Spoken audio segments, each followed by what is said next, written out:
Welcome students. આજે આપણે company final account કંપનીના વાર્ષિક હિસાબોમાં એક્સરસાઇઝનો એક સમ કરીએ છીએ. સ્વાધ્યાયનો એક દાખલો કરીએ છીએ.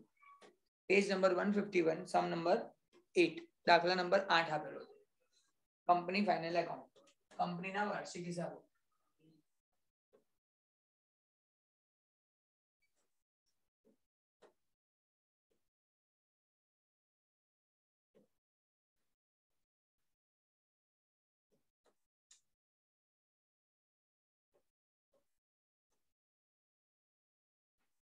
ચલો સમ નંબર 8 અહીંયા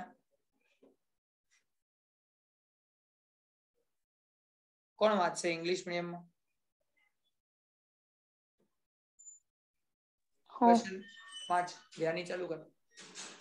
Following balance is taken from the book of Patel Ltd.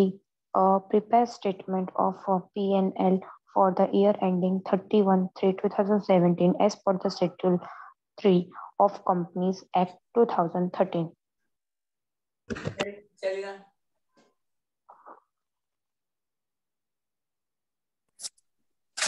વાંચું સર. હા.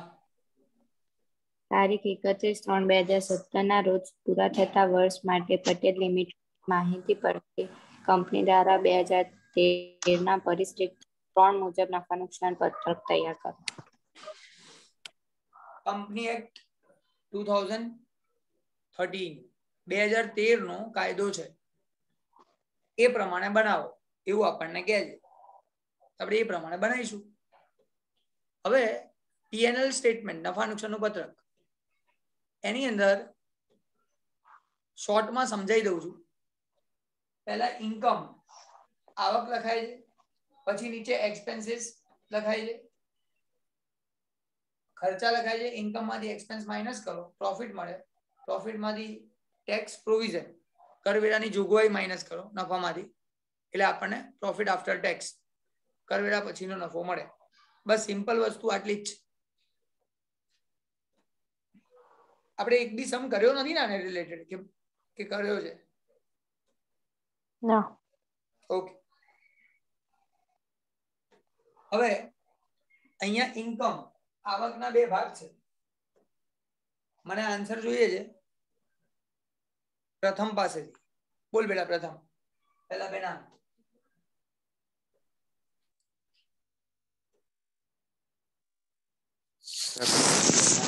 sales of bread. હે? પહેલા થેન્ક યુ. અક્ષત બોલ.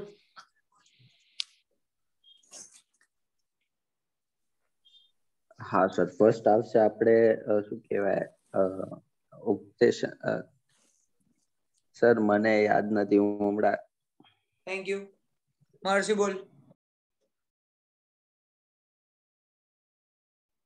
Yes, sir. Revenue from operations. Revenue From operation operation and other income. Other income. સેલિના Yes, sir. કામગીરીમાંથી ઉપજ અને અન્ય ઉપજ. કામગીરીમાંથી ઉપજ અને અન્ય આવકો, આ બંનેનું ટોટલ કરો તો આપણને ટોટલ ઇન્કમ કુલ આવક મળે, કુલ ઉપજ મળે.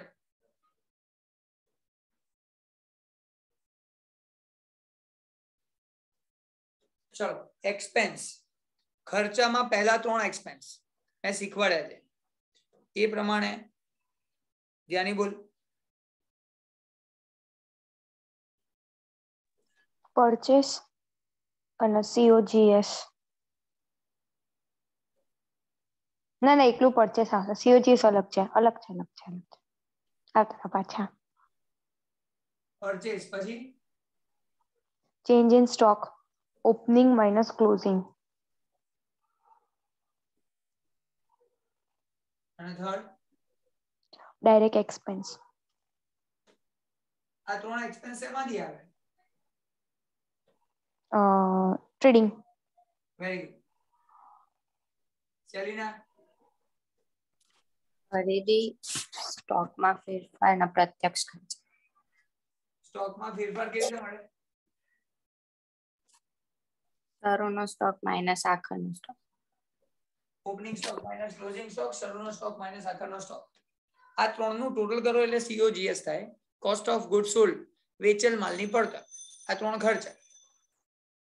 પછી ચાર ખર્ચા P&L, નફા નુકસાનના. એવું પણ આપણે શીખવાડ્યું. આરજી બોલ. Employees benefit expense, financial cost,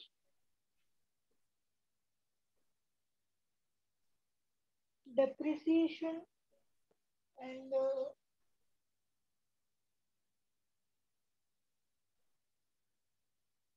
amortization. other expense.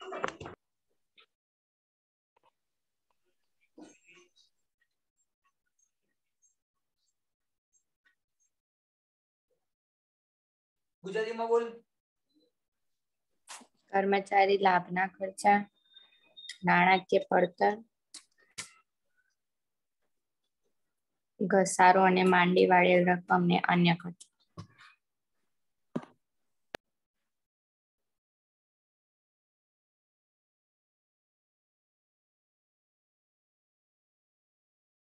આ ચાર ટાઈપના ખર્ચા P&L, નફા નુકસાનમાંથી આવે. આવું આપણે શીખી ચૂક્યા છીએ. અને આ બધા ખર્ચા એક્સપેન્સ નું ટોટલ કરો. ટોટલ એક્સપેન્સ, ટોટલ કોસ્ટ, કુલ ખર્ચા આપણને મળે. આને આપણે 1 કહી દઈએ એવું માનો કે આપણા માટે 1 છે, આપણા માટે 2 છે. તો 1 - 2 કરો એટલે પ્રોફિટ બિફોર ટેક્સ, કરવેરા પહેલાનો નફો મળે.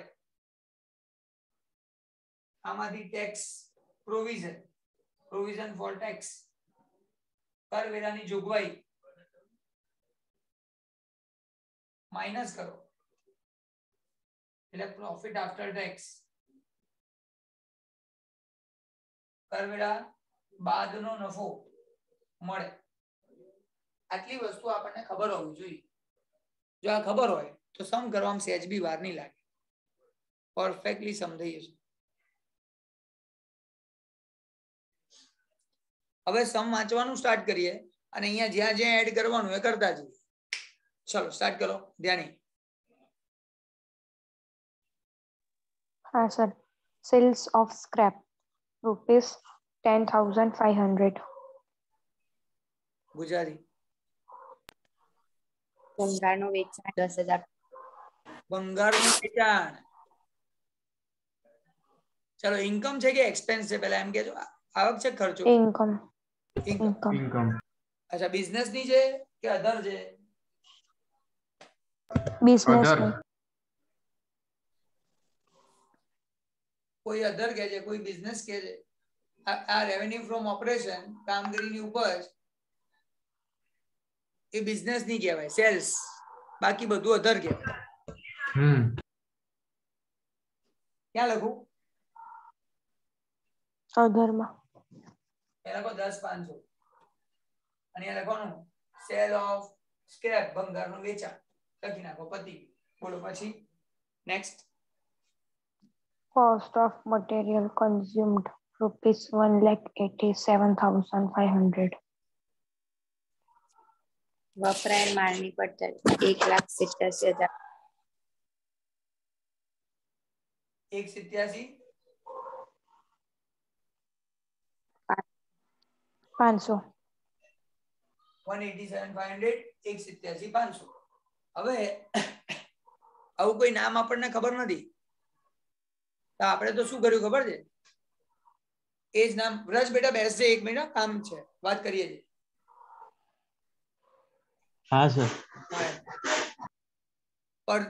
પરચેસ, ચેન્જ ઇન સ્ટોક, આ બંનેનું ટોટલ કરો ને એટલે આપણને આ ખરીદી, સ્ટોકનો ફેરફાર, આ બંનેનું ટોટલ કરીએ એટલે આપણને cost of material consume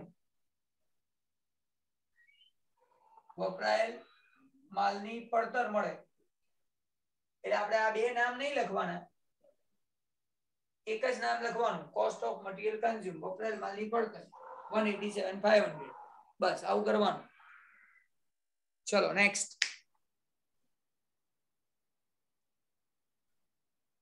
Salary 78,000. પગાર પગાર 78,000, 78,000 સેલરી. બોલો ક્યાં લખું? Employ benefit. એમ્પ્લોય બેનિફિટ, કર્મચારી લાભ 78,000, એને સેલરી હોય પગાર હોય એટલે અહીંયા લખવાનું. ચલો પછી નેક્સ્ટ. Interest paid 9,000. વ્યાજ ચૂકવ્યા 9,000, ક્યાં લખું? Financial cost. ફાઇનાન્સ કોસ્ટ નાણાકીય ખર્ચા, કોઈ પણ ઇન્ટરેસ્ટ બધા ફાઇનાન્શિયલ કોસ્ટ કહેવાય. ઇન્ટરેસ્ટ કોઈ બી વ્યાજ હોય નાણાકીય ખર્ચા 9,000. પછી નેક્સ્ટ. Sales 3,81,000. વેચાણ ક્યાં લખું? Revenue from operation. Simple, revenue from operation. કેટલા છે? 3,81,500. ચલો perfect. Next. Change in stock of financed good.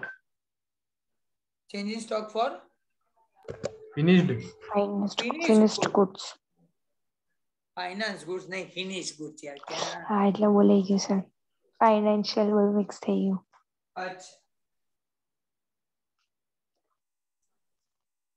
તો ભાઈ આ મટીરીયલ કન્ઝ્યુમ 12,000. અને ઓલું ચેન્જ ઇન સ્ટોક જુદું છે.